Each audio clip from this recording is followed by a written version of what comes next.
भैया प्रोटीन का डब्बा मंगा सकते हो क्या आप? बट श्योरिटी रहे कि आ जाए। मेरे को नंबर दो ना आपका, तो मैं कॉल ही कर लूँगा।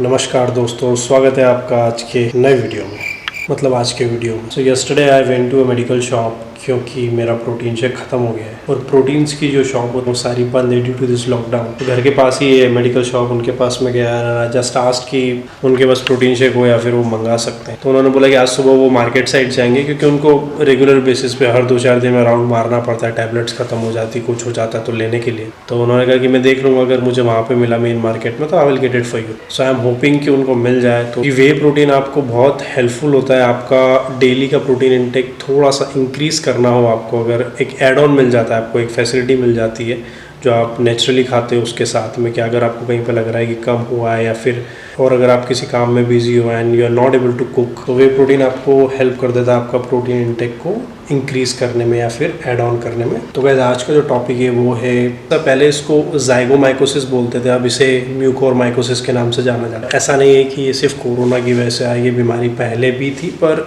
इतना नोटिस लोगों ने नहीं किया। तो मैं बहुत सारे आर्टिकल्स पढ़ रहा था और I just got to know कि डेंजरस, देखिए हर बीमारी होती है, अगर आपका इम्यून वीक है तो छोटी बीमारी भी आपको बहुत ज़्यादा इम्पैक्ट कर सकती है, और अगर आपका इम्यून स्ट्रांग होगा तो आप कहीं ना कहीं, अगर कोई डिसीज़ बहुत ज़्यादा हेवी हुई, बड़ी हुई, तो भी वो कहीं ना कहीं आपको उससे फाइट करने में बहुत हेल्प करेगा। अब बात ये कि ये डिसीज़ एक्चुअली होता कैसे, तो ये एक्चुअली एक फंगल इन्फेक्शन है। अब इसके होने की वजह मल्टीपल है, पर अगर हम बेसिक चीज़ों की बात करें तो उसमें आता है कि आपको मिट्टी से भी हो सकता है, ये आपको जो बोल सकते हैं जो डीके होता है ऑर्गेनिक मैटर्स का, जो वेस्ट होता है ऑर्गेनिक मैटर्स का, उससे भी हो सकता है। उसके अलावा जो रोटेन वुड्स होते हैं, जो यानी कि जो आप कई बार देखते हैं कि बारिश में एक लकड़ियाँ ख़राब हो जाती हैं, तो ये वहाँ पे भी हो सकता है। उसके साथ साथ जो एनिमल्स के डंग्स होते हैं, मतलब पॉटी, उसमें भी ये होता है। इसीलिए आपने देखा होगा थोड़े टाइम पहले डॉक्टर्स ने सजेशन दिया था उन लोगों को जो काऊ के डंग से बात कर रहे थे, उन लोगों को डॉक्टर्स ने सजेस्ट किया था कि please don't do that.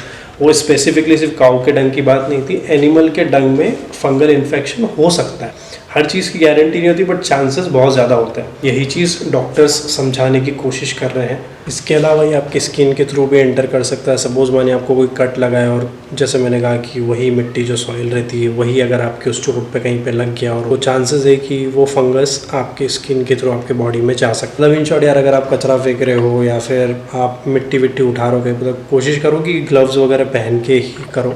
I know it sounds very weird but अभी जो सिनेरियो भाई करना पड़ेगा, यही ऑप्शन। तो ये एक बेसिक रीजंस हो गए कि ये म्यूकोरमाइकोसिस या फिर आप बोल सकते हैं ब्लैक फंगस क्यों हो जाता है। पर ये कोविड के साथ में क्यों आ रहा है, अब ज़्यादा जानकारी मुझे भी नहीं है, पर जितना मैंने रीड किया उससे ये पता लगा है कि जिन कोविड पेशेंट्स का ट्रीटमेंट हो चुका है उन लोगों के अंदर ये वाला डिसीज़ देखने को मिल रहा है, और वो भी आप समझ लो 8 या 10 दिन, जिनको जो ट्रीट हो के अभी अभी घर गए हैं, जिनको 8-10 दिन हुआ तो उनमें ये इन्फेक्शन दिखने मिल रहा है। तो कोविड पेशेंट्स में भी मैं ये नहीं कहता कि ये हो नहीं सकता दूसरों को, बट मेजॉरिटी केसेस में सबसे ज़्यादा ध्यान रखने की ज़रूरत उन लोगों को जिनको डायबिटीज़ है, उन लोगों में ब्लैक फंगस ज़्यादा दिखने को आ रहा है। वो कोविड से ट्रीटमेंट देने के लिए स्टेरॉयड होता है जो कि देना पड़ता है। ये कुछ मैं आर्टिकल्स पढ़ रहा था इंटरनेट में, उससे मुझे पता लगा।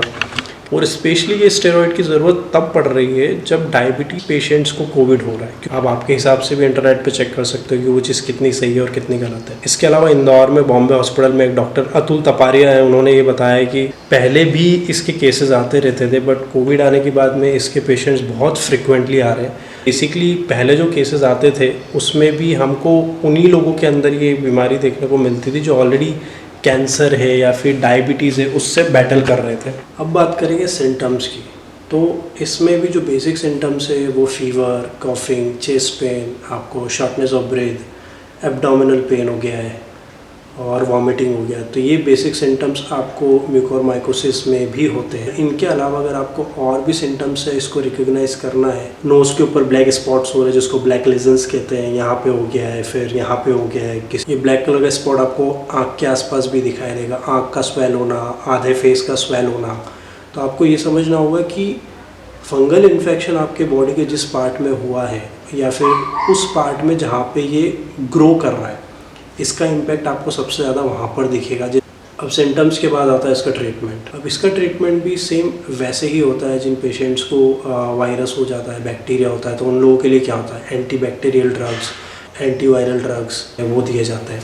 तो सेम वे में ये फंगल इन्फेक्शन है तो इसमें भी एंटी फंगल जो मेडिसिन होती है वो दी जाती है इसको ट्रीट करने के लिए। और इसमें एक इम्पॉर्टेंट चीज़ समझना ज़रूरी है कि एंटी फंगल ड्रग तभी काम का है तब आपको ये बीमारी बहुत ही, कहते हैं ना, बहुत छोटे लेवल पे हुई, बहुत कम परसेंटेज में है या फिर बहुत माइल्ड है आपको उसके सिम्टम्स, पर जब ये इंक्रीज़ हो जाता है तो ये सर्जरी से ही सही होता है। और सही भी ऐसा नहीं होता है कि वो जगह रिपेयर होती है सर्जरी से जिस एरिया में वो फंगल इन्फेक्शन होता है उस पूरे टिश्यू को काट कर अलग किया जाता है ताकि वो फंगल इन्फेक्शन दूसरे टिश्यूज़ में ना पहुँचे। तो इसे इग्नोर मत करें। जब भी आपको एक छोटे मोटे भी सिम्टम्स दिख रहे हैं प्लीज़ डॉक्टर को विजिट करो और बताओ कि ऐसा ऐसा आपको हो रहा है। देन लेट हिम डिसाइड कि आपको क्या हुआ है क्या नहीं हुआ है। हमारे साथ सबसे बड़ा प्रॉब्लम ये है कि हमको जैसे ही थोड़ा छोटा मोटा लगता है तो हम सोचते हैं घर पे ये खा लें वो खा लें और हम सही हो जाए, पर अभी टाइम खुद का दिमाग लगाने का नहीं है। बेटर है कि आप डॉक्टर के पास जाएं, उनको विज़िट करें तो ज़्यादा अच्छा है। सीवियरिटी होने तक का वेट मत करो, चाहे कोविड हो चाहे आपको ब्लैक फंगस जैसा कुछ दिख रहा है, क्योंकि उसके बाद डॉक्टर्स के लिए भी बहुत क्रिटिकल हो जाता है उसको संभालना। तो ये उनके लिए भी अच्छा होगा और आपके लिए भी अच्छा होगा कि एक बड़े लेवल के ट्रीटमेंट की आपको ज़रूरत ना पड़े, छोटे लेवल के ट्रीटमेंट से आप सही हो जाओ।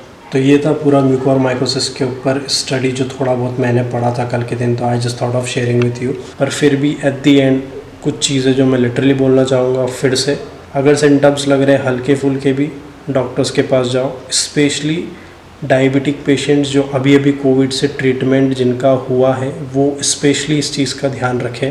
अब जब मैंने डायबिटिक पेशेंट्स बोल दिया है तो बहुत सारे लोग ये समझेंगे हाँ डायबिटिक पेशेंट्स के लिए ही प्रॉब्लम है, हमारे लिए थोड़ी ना। ऐसा कुछ नहीं है।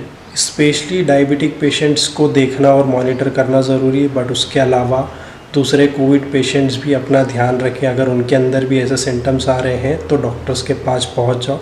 और अगेन मैंने मेरे एक पहले वीडियो में भी कहा था कि अगर आपको लगता है कि कोई चीज़ मैंने कवर नहीं की है तो कमेंट बॉक्स में डाल दो, ताकि जो चीज़ मुझे नहीं पता वो मैं आप लोगों से सीख जाऊँगा और उसके थ्रू जो दूसरा कोई विजिटर होगा जो वीडियो देखेगा उसको भी वो सारी चीज़ें हेल्प करें। तो आज की वीडियो में इतना ही, फिर मुलाकात होगी अगले वीडियो में। तब तक के लिए